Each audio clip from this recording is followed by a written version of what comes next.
Okay, good evening. Welcome to the August 10th Palmer Town Council meeting. Would everyone please rise for the Pledge of Allegiance? I pledge allegiance to the flag of the United States of America and to the republic for which it stands, one nation, under God, indivisible, with liberty and justice for all.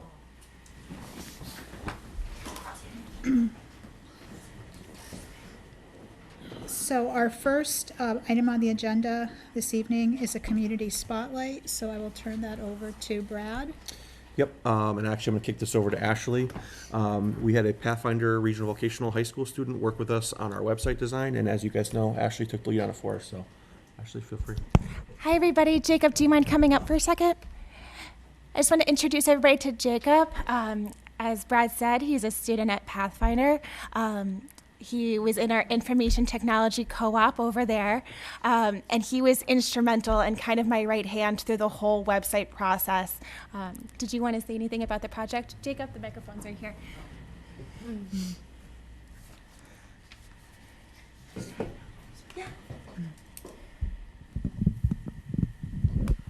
Hello, everybody. My name's Jacob. I go to the school at Pathfinder Tech. I'm in the program Information Technology, and I've been working with Ashley on the new Palmer website. And so far, it's been a blast because it's been my first time working on a website for somebody. And I have to say, that's running all smoothly. Everything's looking great, and I'm excited to continue through. Well, thank you so much, Jacob. So we have our certificate here for you. This certificate's awarded as a token of appreciation for your dedication and extraordinary contribution. We'd like to express our sincere appreciation for your dedication and enthusiasm. Your contributions have played an important role in supporting the completion of our town's official new website.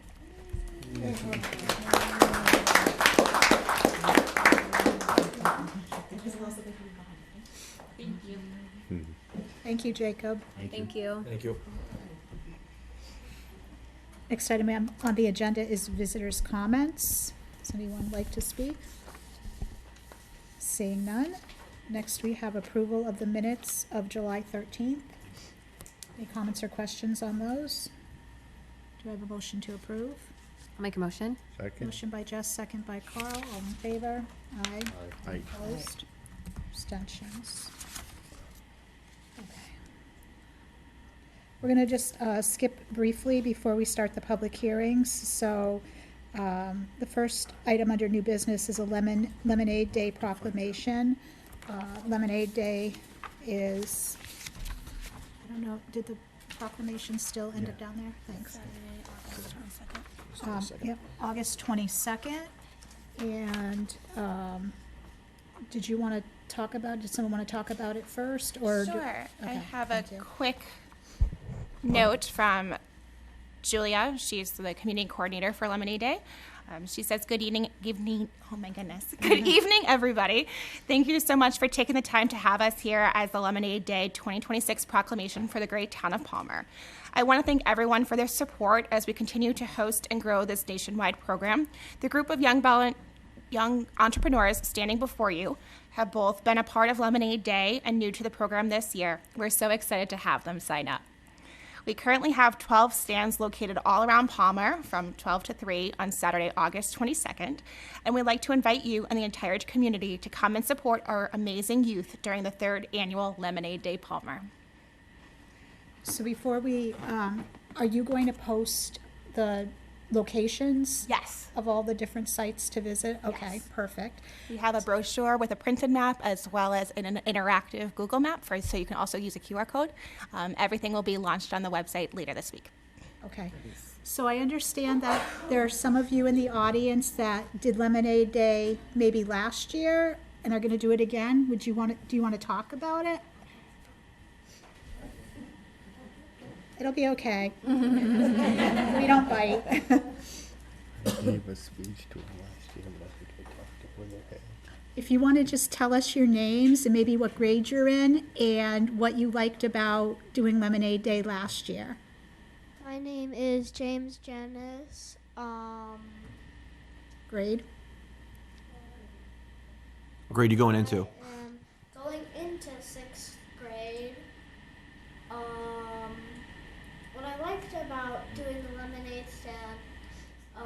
last year is that it was great for learning entrepreneurship. Did I say that? Entrepreneurship. And you make profit out of it. Yeah. Hello, my name is Jaden, and I'm going into sixth grade, and I just like seeing all. I just like doing the whole lemonade stand thing. Great. Awesome. And you guys are both going to do it again this year? Yes. Okay. Perfect. Perfect. You going to do anything besides lemonade at your stands? What else are you going to do?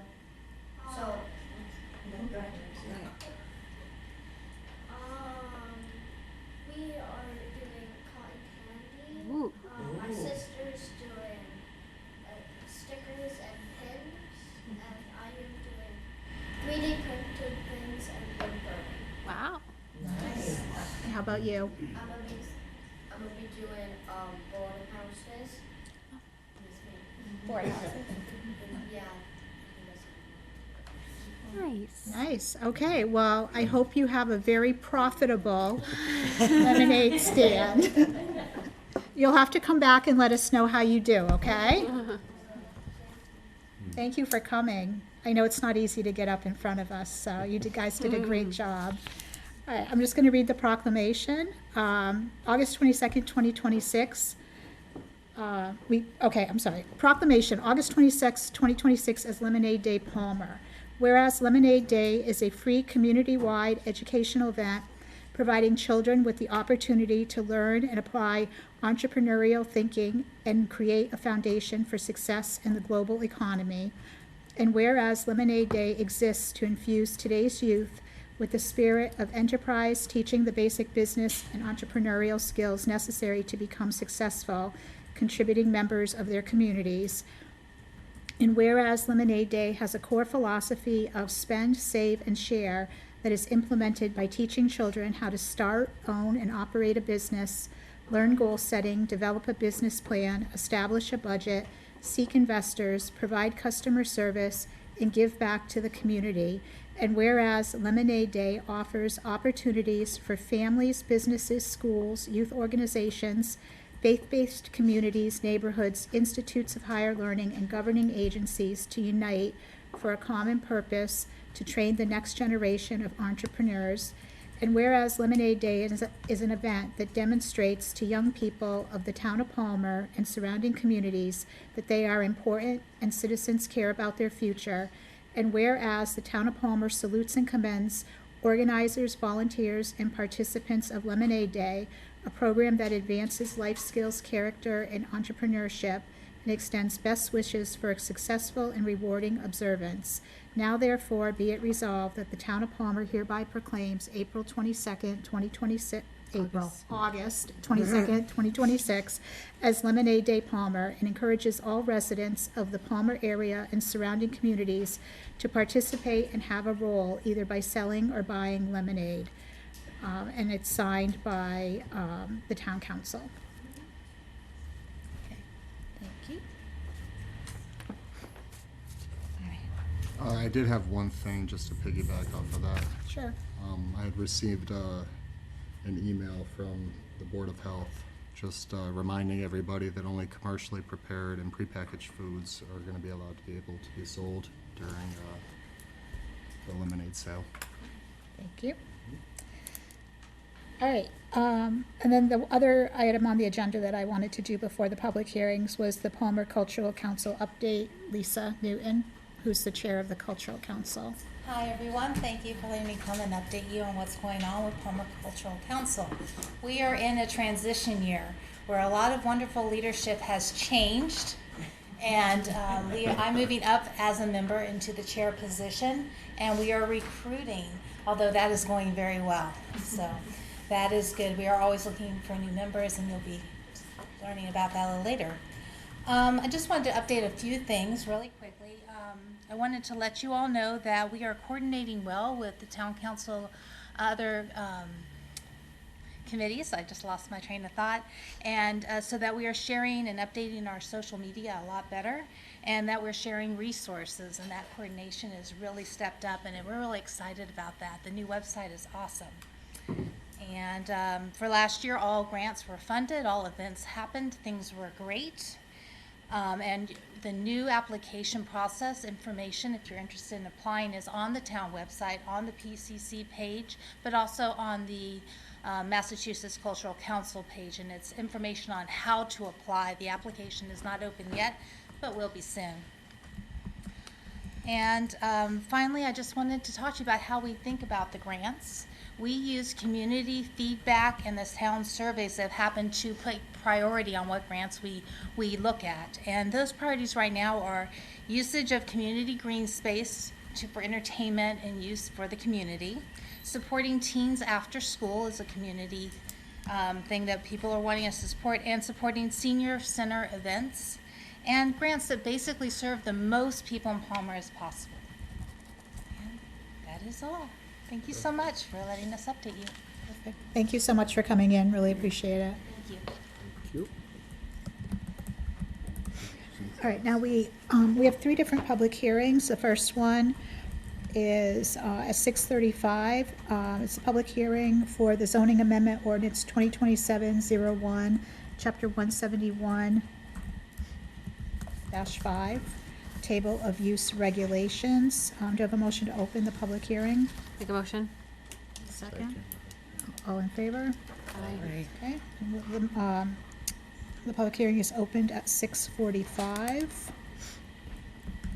Is there anyone from the public that would like to comment on this zoning amendment?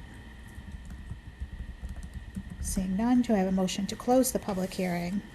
Make a motion. Second. All in favor? Aye. Also closed at 6:45 and a half. I don't know. Okay.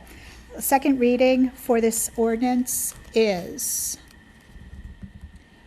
this is an ordinance amending the Code of Ordinances of the Town of Palmer, Chapter 171, Section 5, Table of Use Regulations.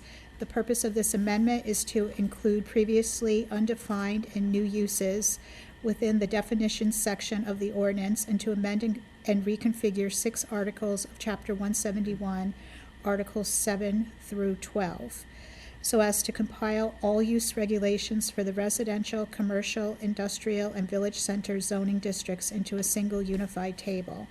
The amendment further serves to clarify certain existing uses to ensure that the town's land use controls continue to meet their intended purpose. The amendment does not alter any district boundaries or dimensional requirements. Okay.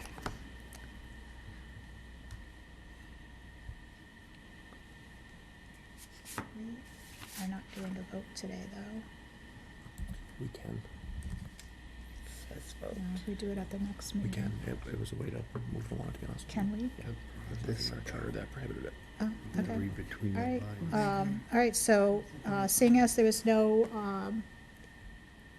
concerns from the public or the council, do I have a motion to approve the zoning amendment as I just read? I'll make a motion. I'll second. Any discussion? Yeah.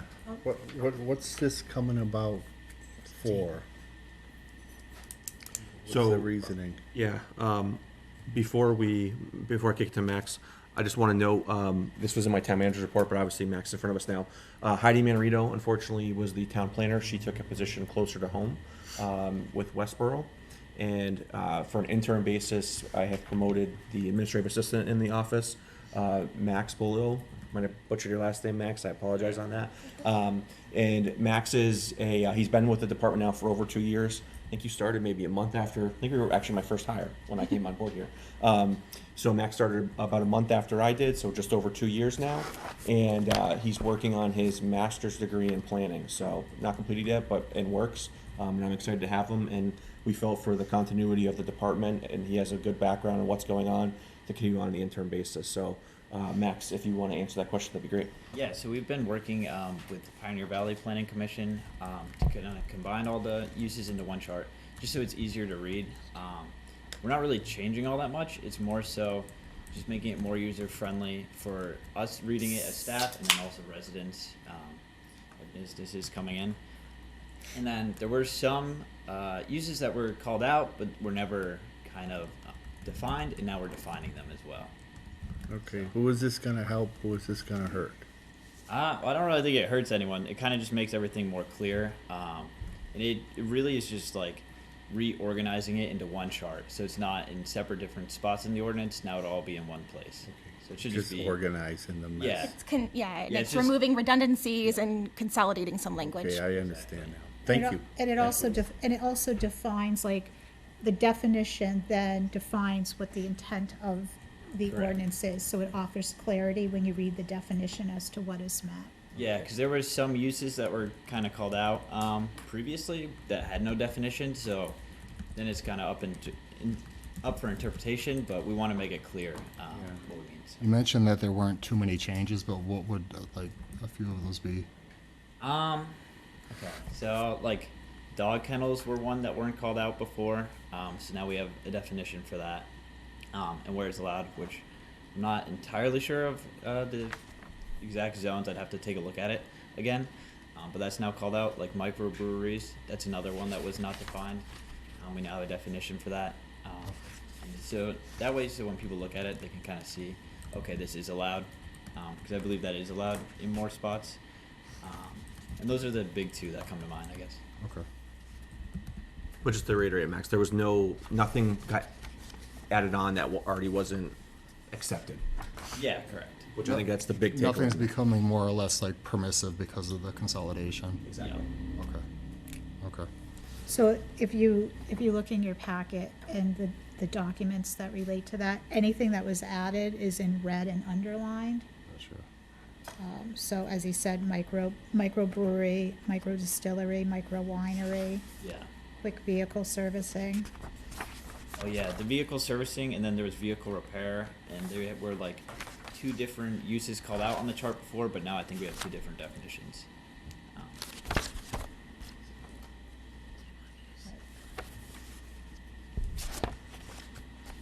Okay. Any other questions? I have a motion and a second. Yes. Yes, okay, all in favor? Aye. Opposed, abstentions. Okay. Next, we have our next public hearing, which was scheduled for 6:40.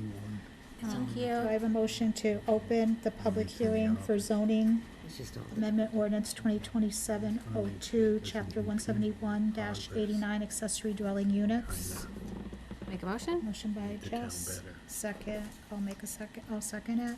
All in favor? Aye. Opposed? Okay, this is public hearing. Anyone from the public wish to speak or ask questions on this one? Questions from the council? Okay.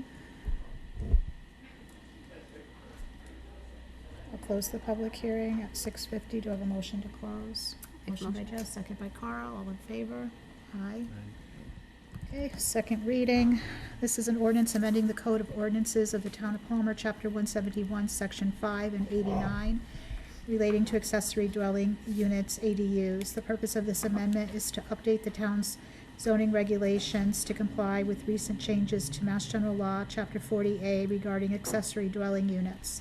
The amendment establishes a new definition, creates standards for both protected use and local ADUs, and sets forth dimensional, parking, permitting, and occupancy requirements. It also replaces the town's existing ADU regulations with updated language intended to increase housing opportunities while maintaining compatibility with existing residential neighborhoods.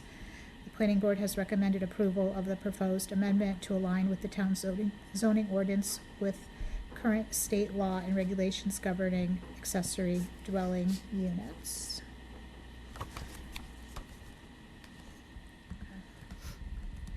So, again, seeing that there were no questions, would move to a vote to approve the amendments as I just read. One thing I think that's important to note, Max, can you just note the change in the square footage? I think Oh. that's a high level thing I think is good for the council. Yeah. So basically, the state provides that you have to have a protected ADU, which is up to the 900 square feet or half of the size of the primary dwelling unit, which is the house already on the lot.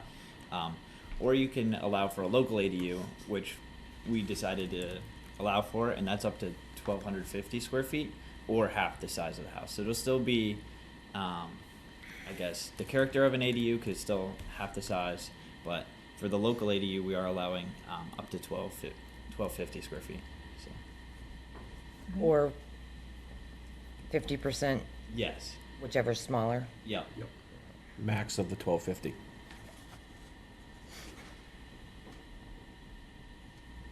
Anything else on this? Do I have a motion to, I don't know, I have a motion and a second. All in favor? Aye. Aye. Opposed? Abstentions? Okay. Next, we have a 6:45 public hearing for zoning amendment ordinance 2027-03, chapter 171, section 94. Sign, is that section? No, section, is it chapter or section? A section. Section, okay. Just trying to get that right. All right, section 94 signs. I have a motion to open the public hearing at 6:54. Make a motion. Have a second? All in favor? Aye. Opposed? Okay. Public hearing, any questions from the public? Seeing none, any questions from the council? This is on the signs that go sideways. Yes. Building. Project. Perpendicular. Yep. Yeah, Perpendicular. that's what I meant. You know what I meant. And it's only ones that are like grandfathered in that we can have. Well, that's the way it currently is. I guess if you guys approve this, this would allow for people to have the perpendicular signs and apply for a building permit for them. And is it then an either or they can have both? Flat against the building and perpendicular, or is it one or the other? I believe you can have both still. But it's on a per case basis. They apply for the perpendicular ones. We'd be able to apply for the perpendicular one through a normal building permit, which is, I believe, is what you have to do now for all signs. And then they have to meet the regulations, which I believe can be up to 9 total square feet, and can project out up to 3.5 feet away from the building. And as long as it meets the requirements, businesses are allowed to have that. And I believe they also can't have a normal sign along the facade, I guess. So flat sign. And there's no districts, Max, that's exclusionary, right? It's, For the projecting signs, I believe it's only allowed in the VCs.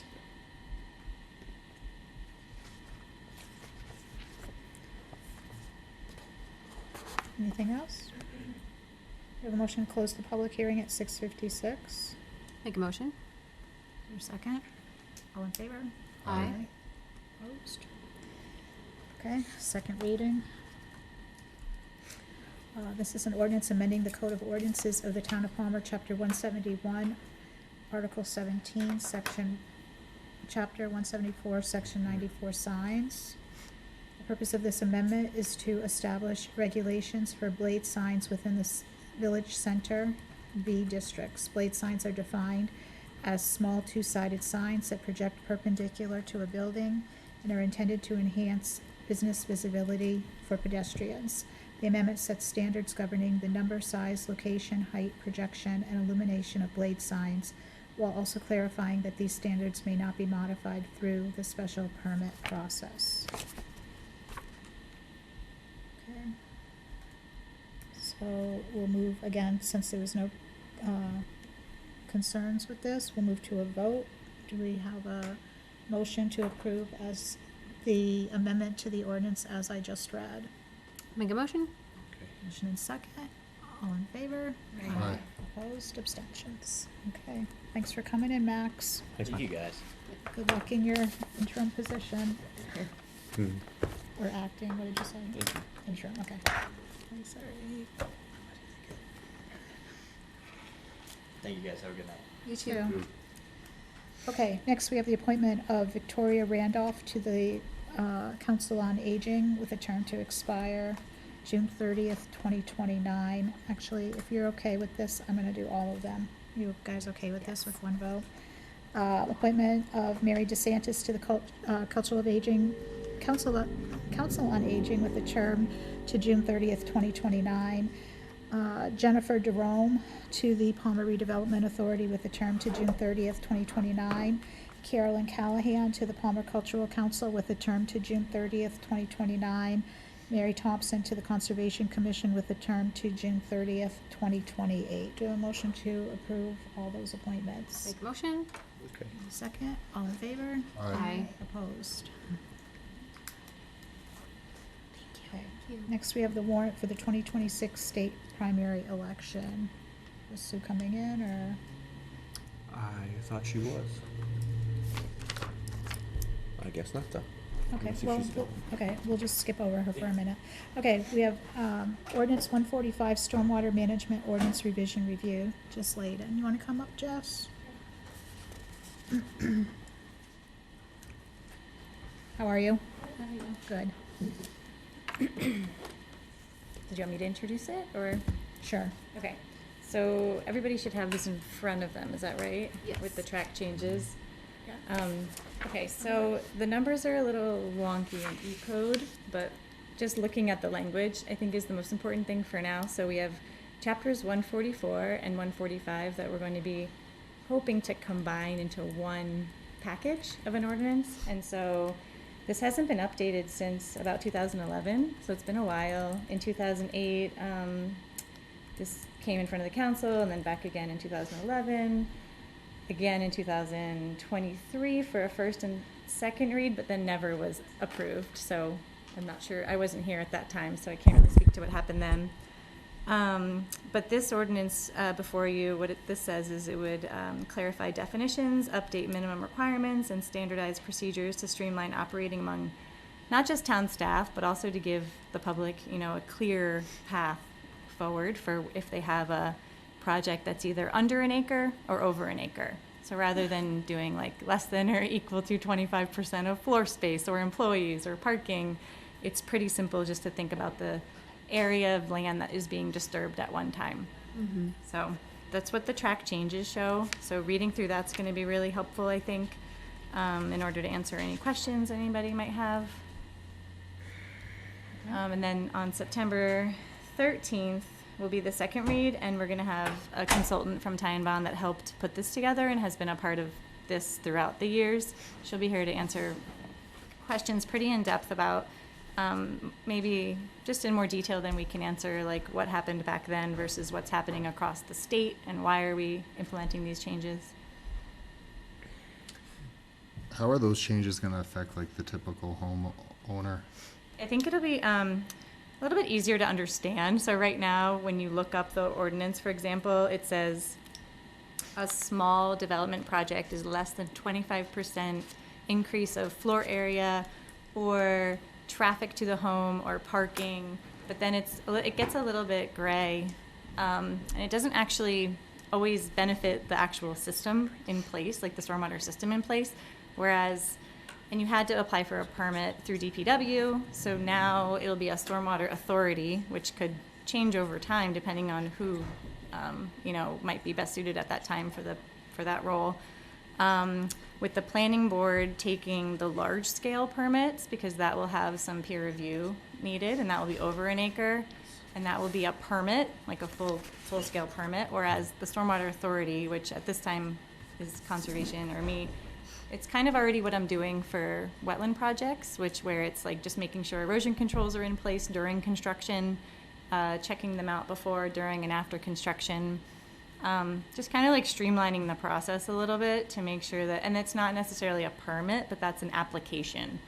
So it's kind of just making sure we have, things are getting looked at and checked. Right now, or before, it was things were just kind of sliding under the radar when they were small projects. Mm-hmm. A little bit. That's just like compliance and oversight for anything under an acre? It's compliance, yeah, and then there's an operations and management agreement that, this is mostly during construction. So just to make sure that your stormwater isn't leaving your site. Mm-hmm. Or that's the goal. And that's under an acre, you're saying?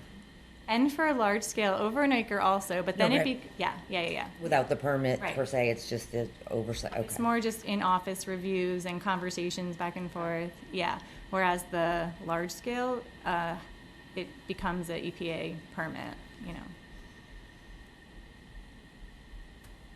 Thank you. In the process on this, just to, sorry, I missed the start of this. If you look in the packet, there's a detailed memo from Jess on that that'll outline the process, how we're gonna move forward on this. Make sure you read the bottom.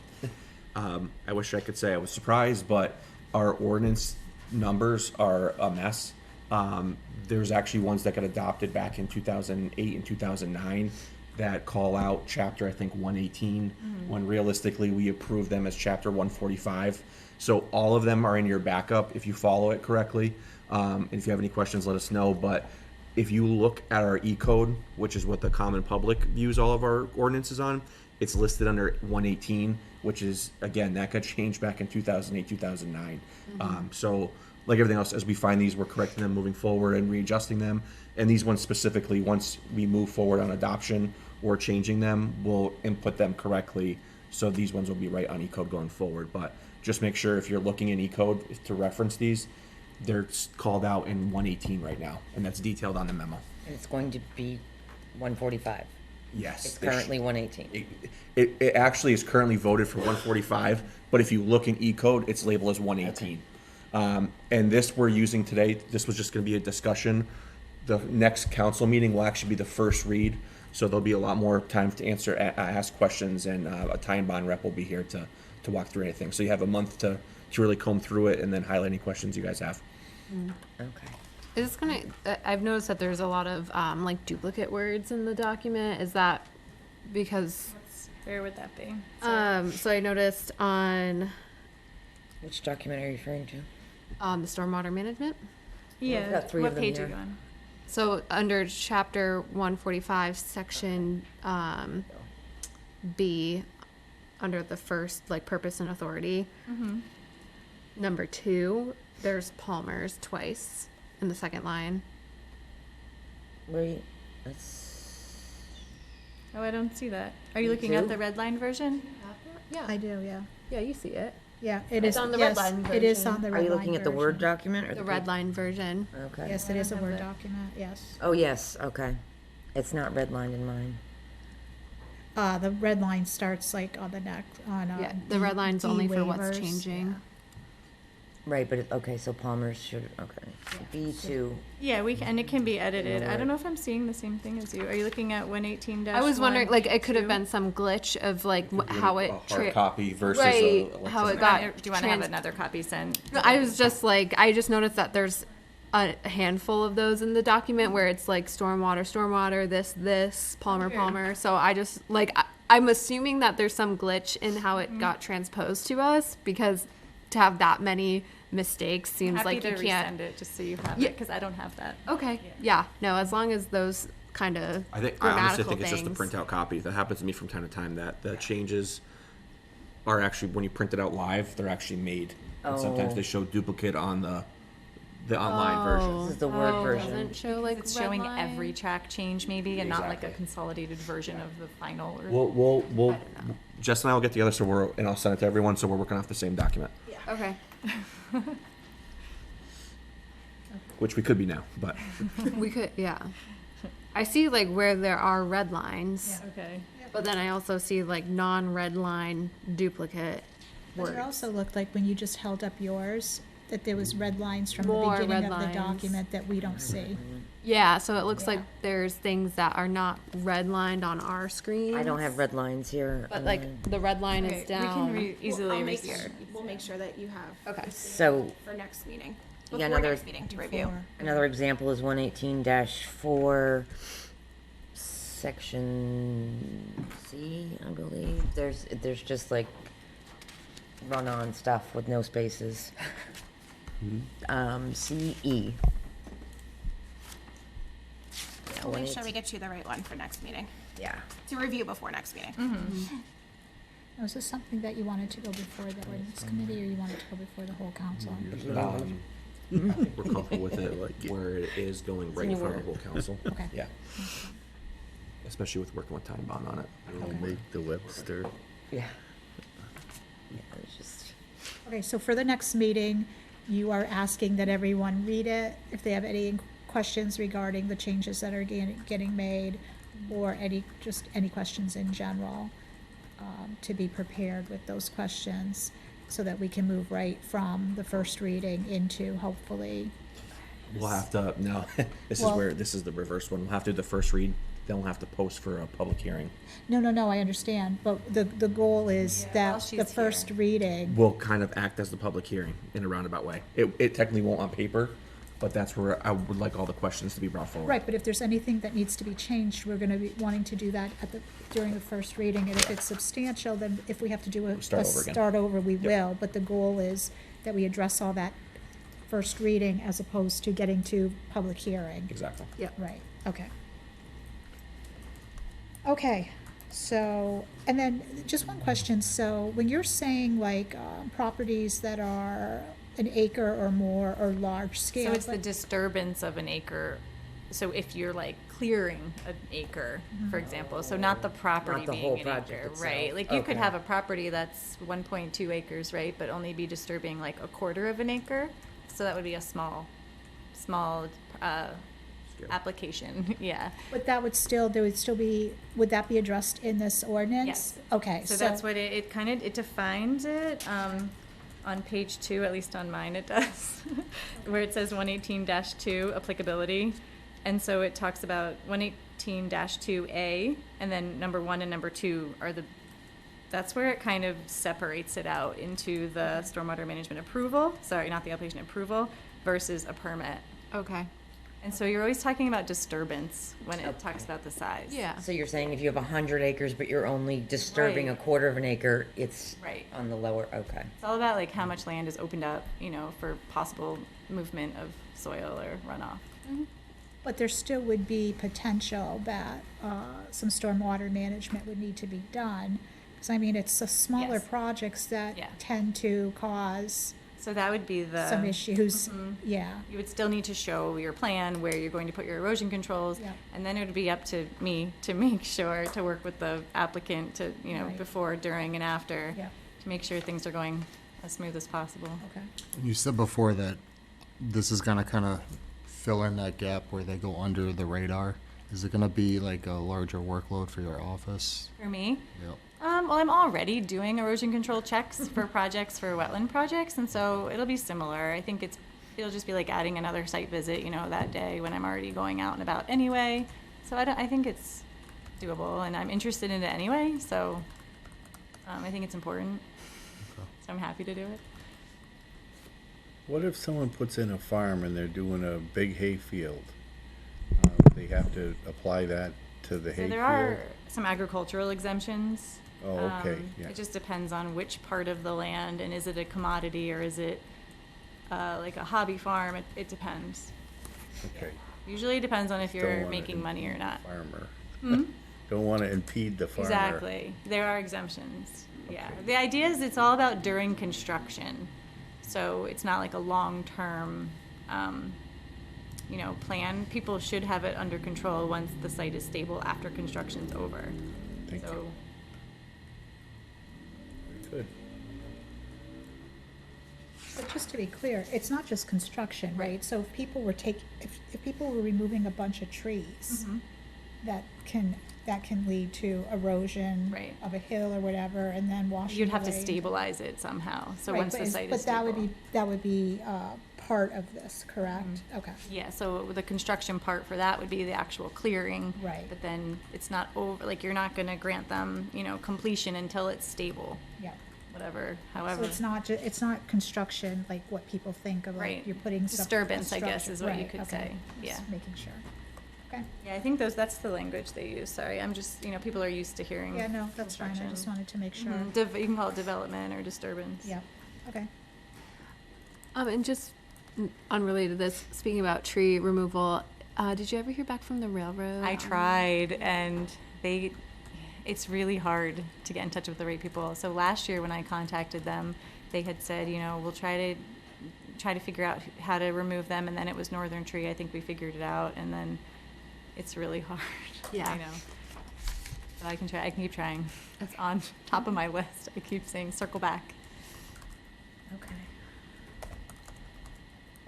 All right, so the next meeting will be the first reading. If Yeah, that's anybody great. has questions in the meantime, as you're going over everything, reach out to Jessica so she can answer your questions and kind of be prepared as to what the issues are, okay? Thank you. Thank you. Thank you. Okay, so the next item on the agenda is some resolutions regarding the senior work-off program and the veterans work-off program. Rachel?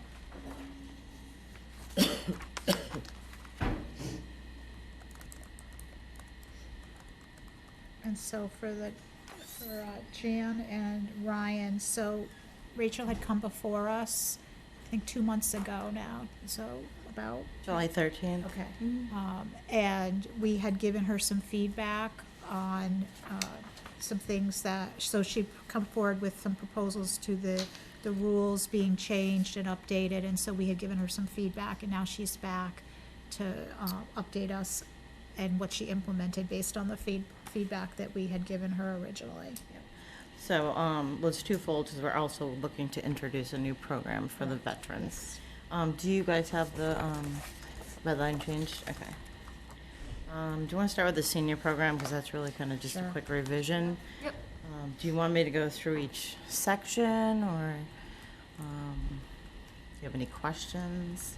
So I did take into consideration everything you guys talked about and implemented those as discussed.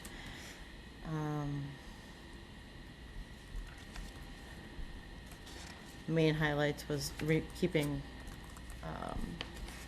the credit the same, matching the qualification guidelines to our current program for the senior program. I changed the count to have 15 seniors, 5 veterans, but we still have that clause in there that if there's unfilled slots, they can be swapped between the two. So, other than that, it's pretty. So I know for the benefit of the new people, if they want, I'd be happy to go over this in more detail. So, it's up to I read you. it. I'm sorry. I read it. You did. I Okay, did. great. I don't know if Ryan has any Yeah. questions. I don't. So the one thing that we did discuss, though, was that even though we are going to approve this, that any not substantial changes can just be updated with the approval of Correct. Brad. So Right, that so I wanted to she get doesn't this have one to come first. forward Yeah. every single year just to increase the, the income levels and all that. And then the other thing that we did was we made sure that those levels will be adjusted annually with the same, under COLA, this- yeah. the COLA as determined by Division of Local Services. So that'll make sure that we don't lag behind. Okay, I don't have any issues. So I don't really think we need to vote on that because you said you were Yeah. going to have Brad just to approve that. So moving on to the veterans program, which is the new program. I did add the eligibility, income eligibility requirements as you requested. And then many of the other changes we mimicked from the senior program, having the credit at $750, 5 slots available. I think I had proposed 10 originally that I didn't read.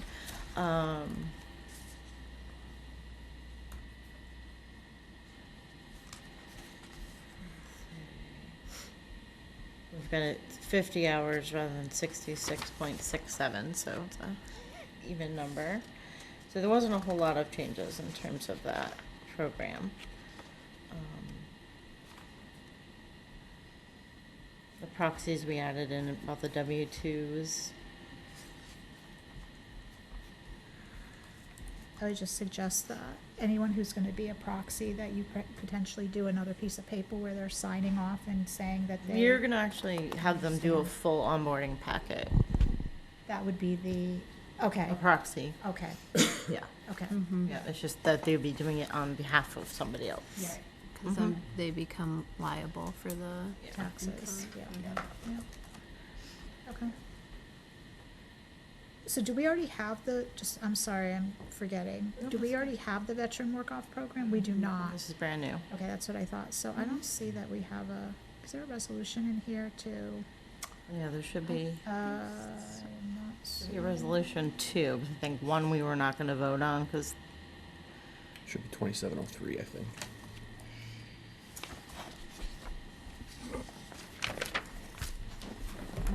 I saw it. I think. I thought we did, but it's not in the order of. No, I think it's. Oh, maybe not.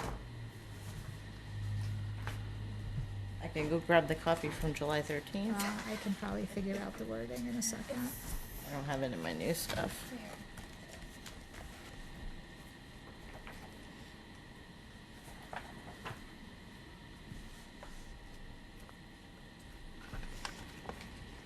This is 02. Yeah, 03. Okay, do I have a motion to approve Mass General Law, Chapter 59, Section 5N, effective July 1st, 2026? To authorize the establishment of Veterans Work-Off Program for the Town of Palmer pursuant to Mass General Law, Chapter 59, Section 5N. Do you want us to vote the tax credit amount? What's that? Do you want us to vote the tax credit amount? I don't think we should. Yes. Yeah, we should probably keep that out. We should Right. just make the motion to establish the program. The program and and the then- guidelines July to 1st, establish the amount. 2026, applicable to the fiscal 27 real estate taxes. Okay. And tax years thereafter, and to adopt the associated so no, we don't want to do that either. I'm gonna go back to my motion. Do you, to see if the town, I'll make a motion to adopt Mass General Law, Chapter 59, Section 5N, with an effective date of July 1st, 2026. Okay, hold on. Do I have a I'm in the motion, second. Discussion. If they fall into both categories, where are we pulling from? They're kind of an interchangeable. They're basically identical programs. So whichever one has the slots available or is the best fit for them. All the jobs are going to come basically out of one pool. The credit's the same amount. They have the same income guidelines. One requires you to be a veteran. So if it's a senior veteran and they income qualify, What would they be? they can't do both programs. So would we put them in the veteran? Whichever one had slots available. Yeah. So Well, I think I it mean, would- it really. Right, if Yeah, there, it would make there's sense that way if more there's, senior if there's slots. available, if they're a veteran and there's slots available on the veterans, that you would fill the veterans, so that if other people, but if the veterans program is full, then they would go under the senior. Senior, yeah. That's my concern, is that, yes, that's great.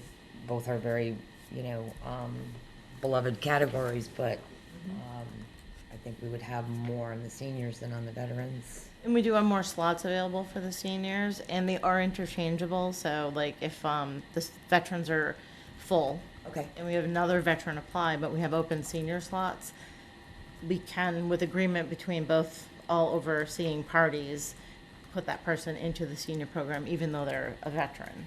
And so everyone is received and it's all decided upon before, you don't get an application, say yes, it's approved. Get an application, say yes, it's approved. You get all of the They all applications. come in at the same time frame.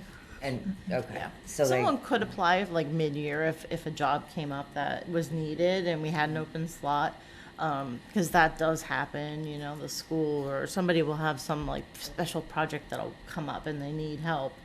And we may have a senior that's just been waiting for an appropriate job because there may not have been an appropriate job and they might be a perfect fit. So those things can happen, but our application time frame is always the same every year. Thank you.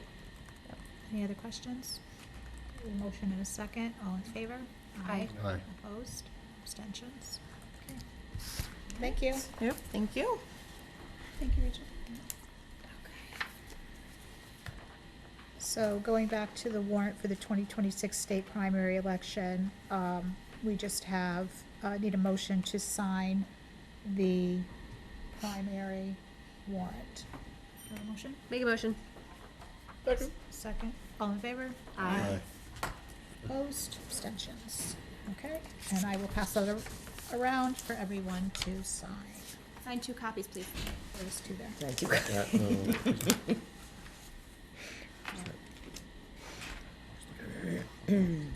There are 2. We've run into this before. State primary. Yes, this is a state primary. Okay. Okay, next item on the agenda is review discussion of the council rules. So, we had talked, I skipped, I checked it, hold on. Resolution 2027-04 to approve revisions to the group health insurance policy, Brad. Yep, so this is a continuance from last July as well.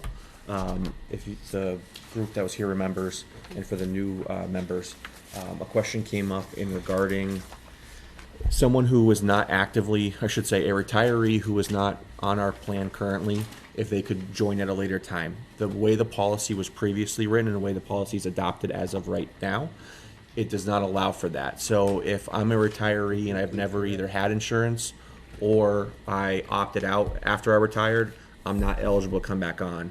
The request was to incorporate language that would allow an individual to come back on. I did that. I worked with legal counsel on this to ensure that it has to be your last place of employment when you're eligible for insurance would be Palmer, because what I didn't want to have happen is someone leave, let's say, to go work in Ludlow for a half a year and retire and then be able to jump back onto Palmer. Palmer has to be your last stop according to this language. So that's all confirmed. And the only piece I added on further down is noting that if you are a spouse that what's the exact verbiage? Should say surviving spouses. I can make. Do you want to make that change? Yeah. If you are a surviving spouse, you are eligible for our insurance at 100% of the premium. We've been offering that. This is just puts it into writing that it's noted on the policy.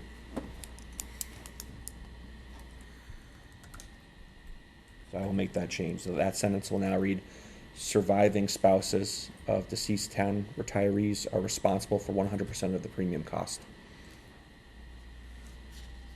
And those are the only changes you see that are highlighted. Any questions? How long after is it allowed? In perpetuity. Forever. So if you retired tomorrow, you did not have the insurance, you don't need the insurance, and then 5 years from now you need the insurance, you would be able to come back on as long as you were collecting a pension through the town. So you retired from the town of Palmer, you're collecting a pension either through Mass Teachers or Hampden County Retirement. And you've worked nowhere else. So you have to retire. You have to from the town. retire. So yes, you So could. you could have worked for Ludlow. But you could. So if you retired at 62, collecting a pension from the town. Okay. And then you decide to go take a part-time job somewhere else, you would still be eligible for health insurance through the town. So before their policy was you had to have the insurance when you retired. And so this is one of the things that I brought up, which you're really forcing people to make a decision when they retire for what their future is, and I didn't think that that was right. Also, the town's incurring a cost that potentially is not necessary. So, in the municipal world, a lot of people, if you're police or fire, you can get a pension at 55.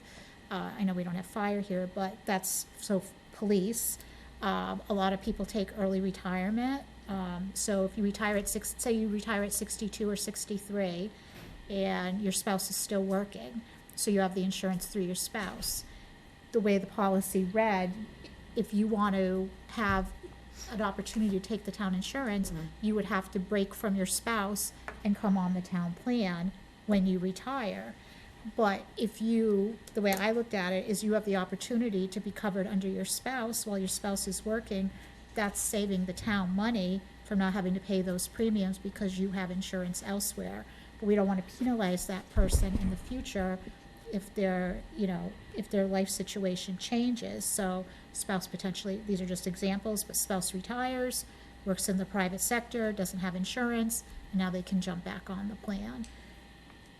Question on that example, he retires at 55, you're collecting the pension, you don't want the insurance, and then you go and get another full-time job, have health insurance through them, and then say that rate jumps or something, and they're like, oh gosh, I don't want to pay that much, then they can come back to Palmer and say, yes, They I want reti- the insurance? They retired from the town, but when you're a retiree of the town, you're You can't- limited in the number of hours that you can work when you're collecting a municipal pension. Yeah, so you can't work So you full cannot time. work full-time. So you could go to the private sector and work full-time and then come back. That's not, you're not breaking our rules on this.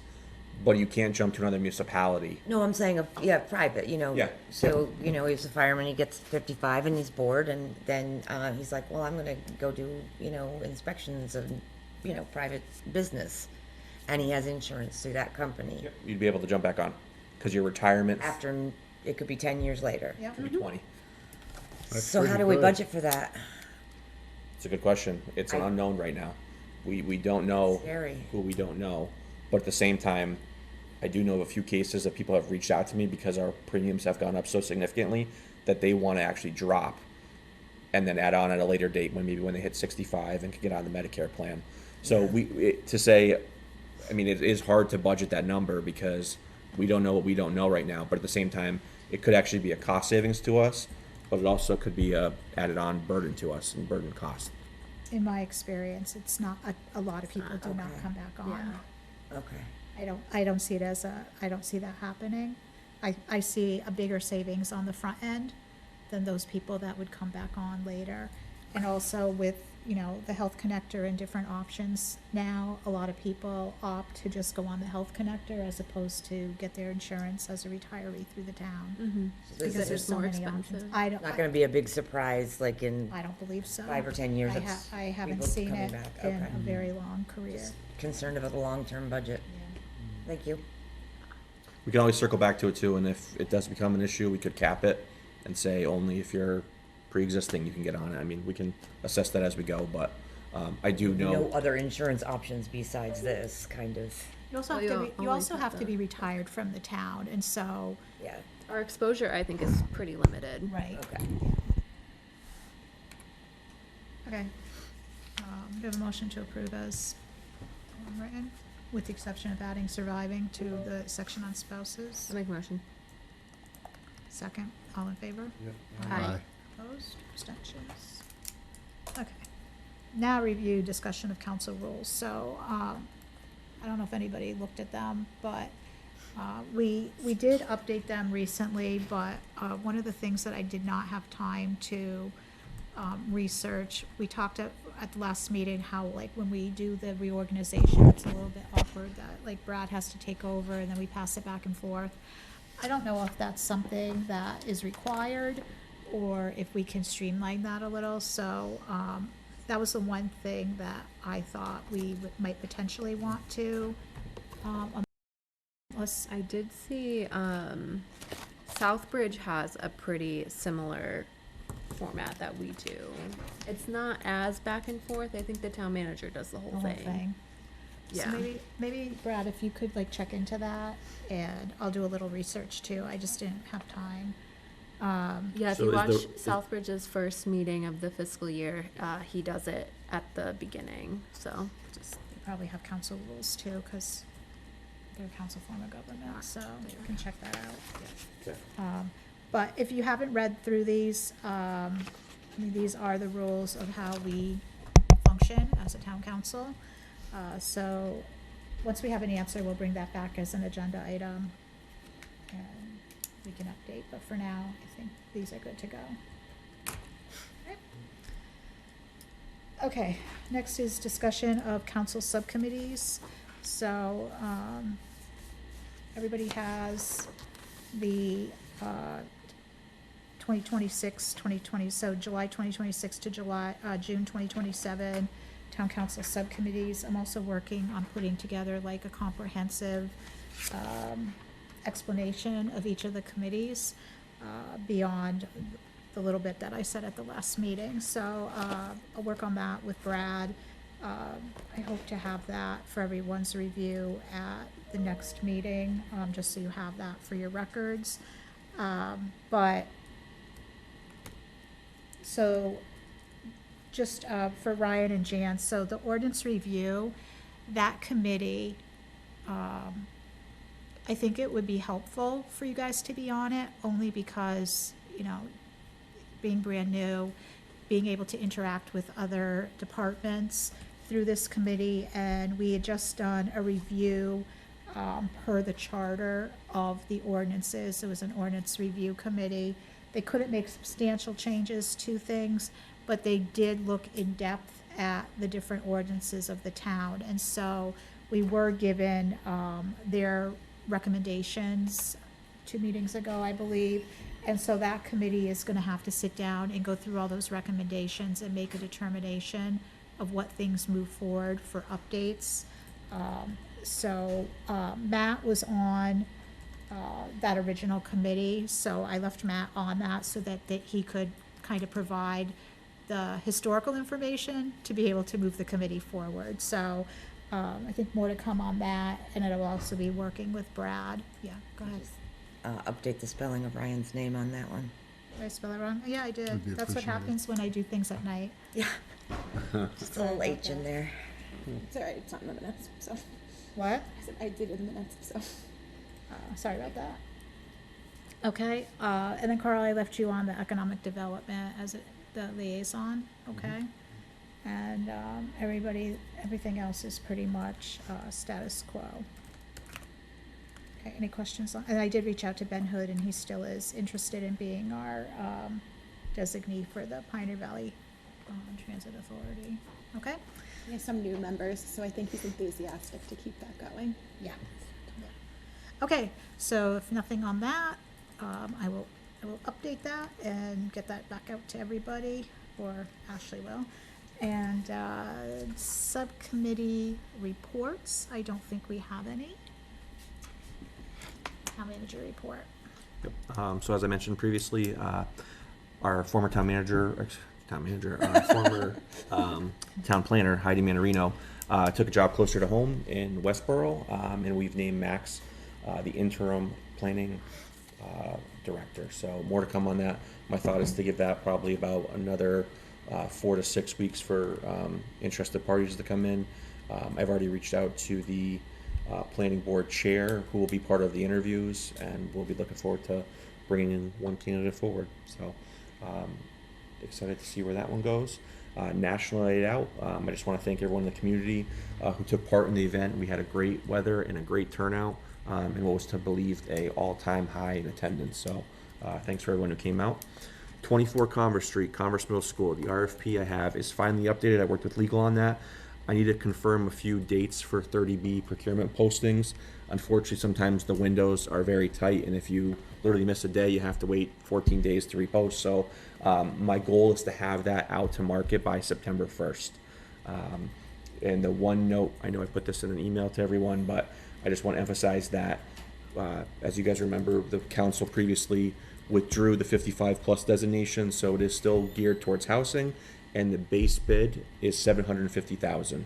I'm open for feedback on that, but given the feedback I got from the prior two interested parties, the number was above $750,000, but again, that's just the floor. Someone can bid higher than that if they choose to, but this is a building that we need to see revitalized and used in the community. We don't want to sit through this with another winter.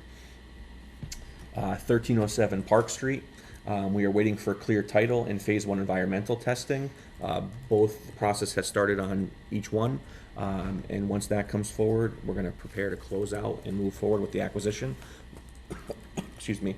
Hopeful to do that within 2 weeks, and that'll be good to go. So again, that's our DPW complex. Just to recap from last meeting, we had a National Grid poll update. So I know Councilor Hebert mentioned the High Street, that where the pole was struck by a car. DPW filled in the next day after the meeting, so that sidewalk is all set. I had a follow-up call with National Grid in regards to the process on moving some of the poles. They recommended, they have a accessibility engineer. There's a process that I have to submit to them, an application. They noted though that as much as I said the whole town needs a review, they really want to be focusing on specific locations. So I'll work with staff on defining what those high walkability areas, the one near the, right near the school access is another one, and we'll prioritize and shoot that off to National Grid. So more to come on that. I didn't get in the weeds too on if there's a cost associated with that. That'll be another thing that comes up along the way, but regardless, it's worth looking at and figuring out if making steps in the right direction. I should say, if the town as a whole is not going to be hit all at once, but if we can start with a couple of a few high traffic and walkability areas, that would be good. Burley Park, I was able to get a quote from a group called Activitas. They work, I believe, in Foxborough at the Patriots Stadium. And they are willing to come in and do a full assessment of Burley Park for us for the entire acreage, give us a soil review, tell us what is feasible there for $30,000. So I'm going to determine whether or not we should form, I want to talk to the rec committee first to see if that's something they want to take on as the lead, or we look at adding on more members from the community. I know there's a lot of other parents who may want to get involved in this and expand it beyond just the 5 people we have for rec committee. So more to come on that. I just have to figure out if I'm going to bring that forward before the entire capital plan, or it'll be part of the FY 27/28 capital plan. So more to come on that. But again, that's exciting news, and I'm excited that they're looking at the entire facility, not just the areas that we already have recreational activities on. So that way, if there's room for expansion, we can know where that is and possibly move forward on it.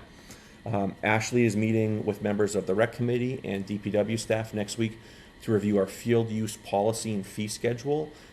We had started a preliminary field use policy with the prior rec director. Come to find out, our fee schedule, I thought we had one.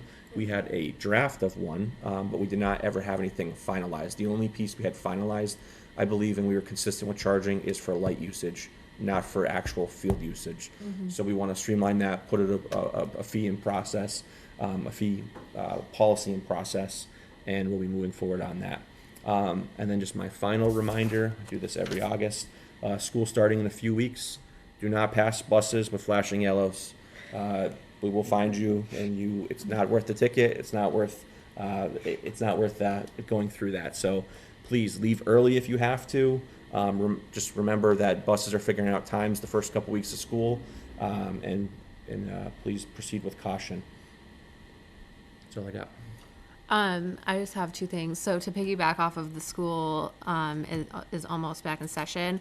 I, as everybody knows, walk my dogs all the time in this area, and a lot of times we're walking up at the high school, and I've had a couple of instances where when I'm coming out of the back side of the school, that access road, folks are not stopping at that crosswalk. I don't know, like, they're definitely coming too fast around that little corner, coming from this direction way, so they're coming like this way.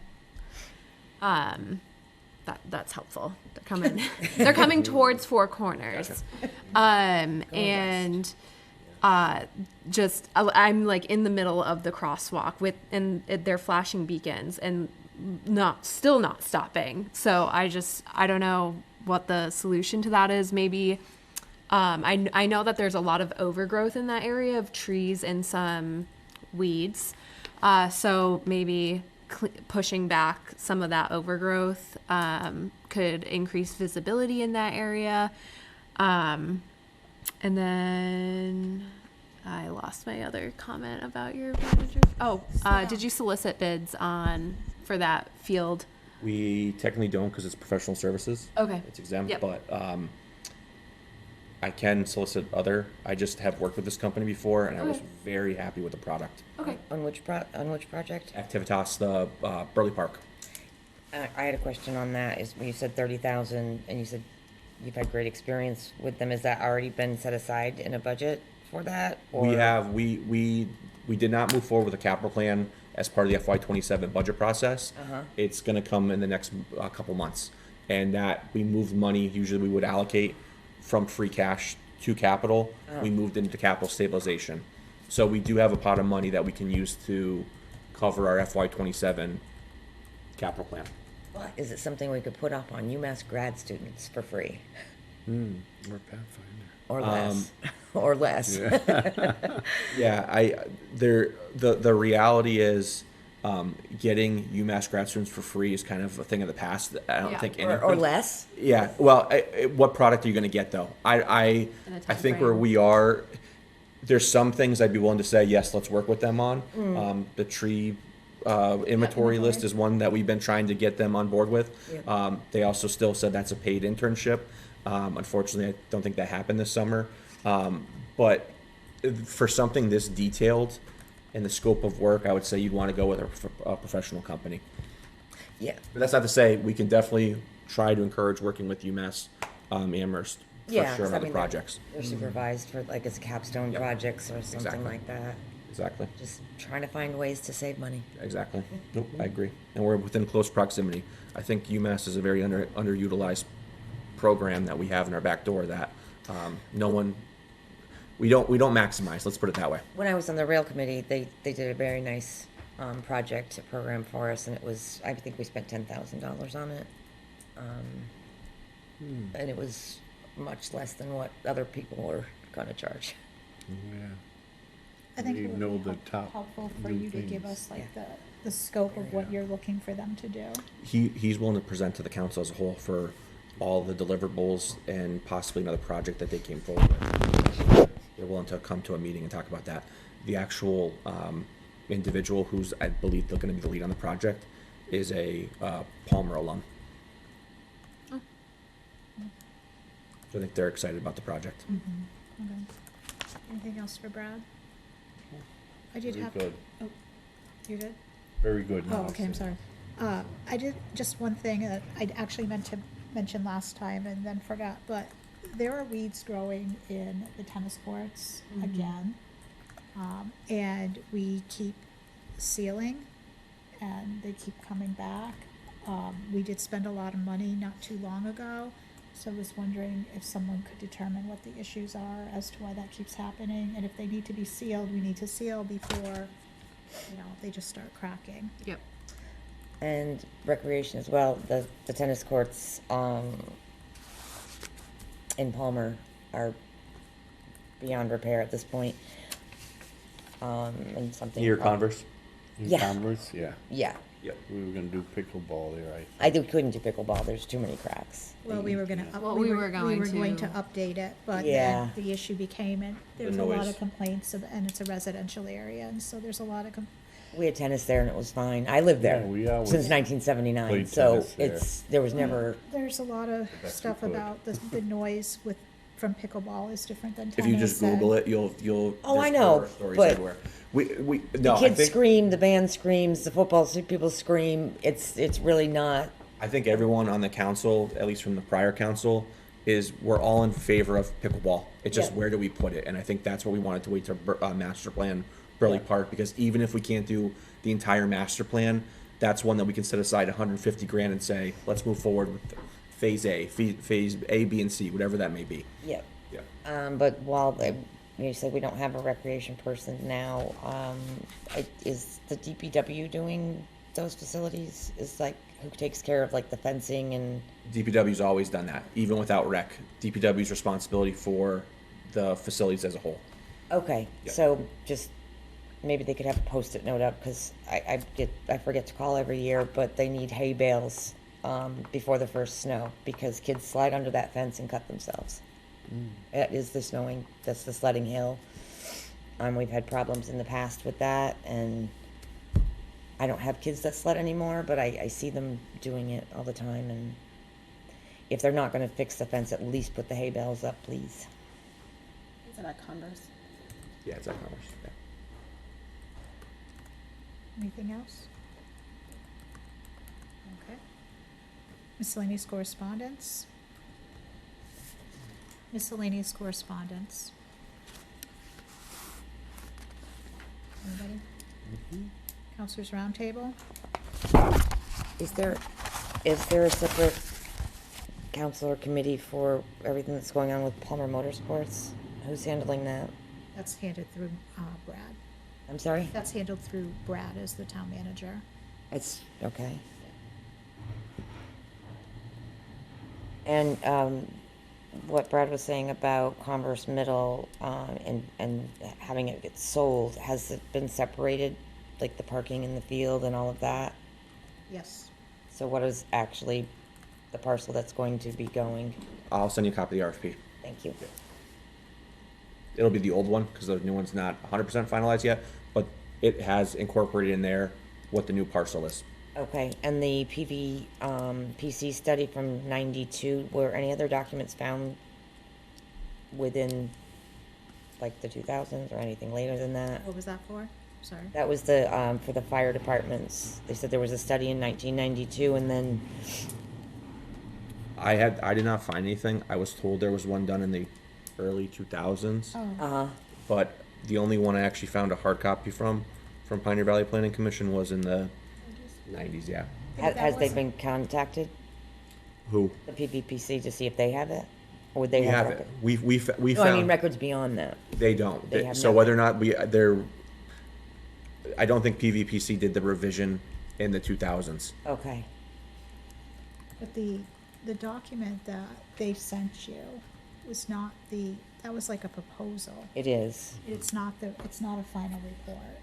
There's more to that then. Yeah, Yeah, that's what I was, originally they did a final it report. sounded unfinished, like, oh, we're Yeah. going to do this. Yes, I agree. And I was looking for we did this and now this is what we Right, think. Yeah, what was sent to us was not the report, it was, this is what we're gonna do for you. Yeah. Which is nice, but what was the result of that? There should be a follow-up report somewhere. There was no result. I was gonna say, maybe they didn't get that far. It was just, yeah. Okay, anybody else? I also attended National Night Out, and I enjoy seeing the event grow every year. There seems to be more vendors and more people, so it's always good to have everybody come together and be out for the community. And that's about what I have. Yeah, I heard it was very good, but I had prior obligations at Westover, and I can't make things on Tuesday night. Yeah, Tuesdays are rough. I wanted Hi, to Dave. go. Okay, seeing no other comments, we're going to adjourn from formal session. We're gonna go into executive session. We will not return to open session. We're going into executive session under Mass General Law, Chapter 30A, Section 21, Number 3, to discuss strategy with respect to collective bargaining if an open meeting may have a detrimental effect on the bargaining or litigating position of the public body. And the chair so declares. It's DPW and Administrative Unit, UPSEU Local 424M. I so declare. Do a motion to go into executive session. Make a motion? Motion by Jess, second by Carl. Roll call vote. Jan? Aye. Carl? Aye. Aye. Ryan? Yes. Jess? I vote yes. Good night.